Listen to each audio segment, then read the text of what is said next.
മഹാരാഷ്ട്രയിൽ കാവി തരംഗത്തിന്റെ തേരോട്ടം. മഹായുതി സഖ്യം അധികാര തുടർച്ചയിലേക്ക്. ഇന്ത്യ സഖ്യം തകർന്നടിഞ്ഞു. മഹാരാഷ്ട്രയിൽ BJP സഖ്യമായ മഹായുതിക്ക് അധികാര തുടർച്ച. വോട്ടെണ്ണലിന്റെ ആദ്യ മണിക്കൂറിൽ തന്നെ ലീഡ് നിലയിൽ മഹായുതി കേവല ഭൂരിപക്ഷമായ 145 എന്ന മാന്ത്രിക സംഖ്യ മറികടന്നിരുന്നു. എക്സിറ്റ് പോൾ ഫലങ്ങളെയും കടത്തിവെട്ടിയാണ് മഹാരാഷ്ട്രയിൽ മഹായുതിയുടെ കുതിപ്പ്. മഹാരാഷ്ട്രയിലെ തെരഞ്ഞെടുപ്പ് ചരിത്രത്തിൽ തീർത്തും മങ്ങിയതായിരുന്നു മഹാവികാസ് അഘാഡിയുടെ പ്രകടനം.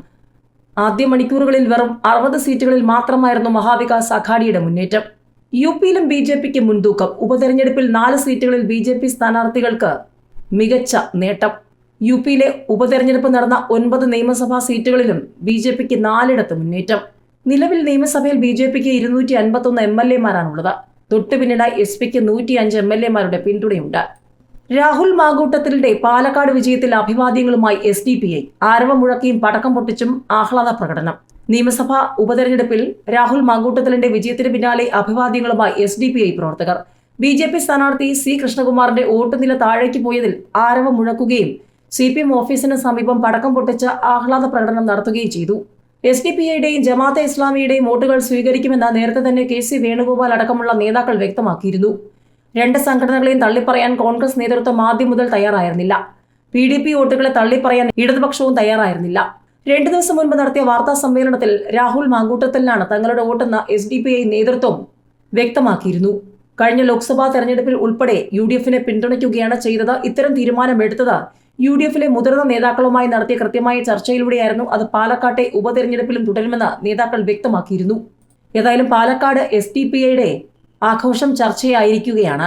വോട്ടർമാർക്ക് നന്ദി പറഞ്ഞ SDPI ജില്ലാ നേതൃത്വം രംഗത്ത് വന്നത് ആഹ്ലാദ പ്രകടനത്തിനൊപ്പം കോൺഗ്രസ് പ്രവർത്തകർക്കൊപ്പം പങ്കെടുത്തതുമൊക്കെ സജീവ ചർച്ചയായിട്ടുണ്ട്.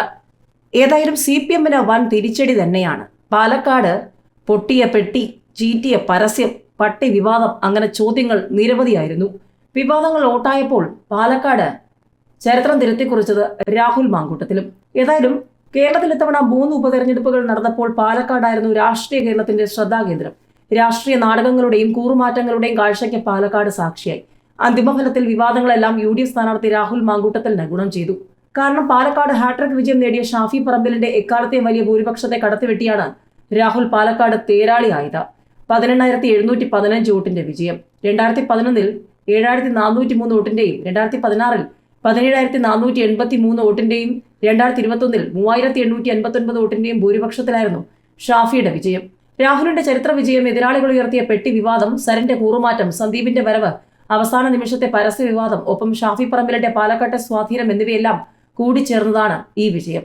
ഇതെല്ലാം വലിയ രീതിയിൽ മണ്ഡലത്തിൽ ചർച്ചയായി. രാഹുലിനെ സ്ഥാനാർത്ഥിയാക്കി എന്നതുകൊണ്ട് മാത്രമായിരുന്നു അന്നുവരെ CPMനെയും മുഖ്യമന്ത്രിയെയും സോഷ്യൽ മീഡിയയിൽ നിർത്തിപ്പൊരിച്ച ഡോക്ടർ P സരിൻ ഒറ്റ നിമിഷം കൊണ്ട് കളം മാറി LDFിനൊപ്പം ചേർന്ന് സ്ഥാനാർത്ഥിയായത്. നീല ട്രോളിയിൽ രാഹുൽ മാങ്കൂട്ടത്തിൽ കള്ളപ്പണം കടത്തിയെന്ന ആരോപണം ഉന്നയിച്ചു.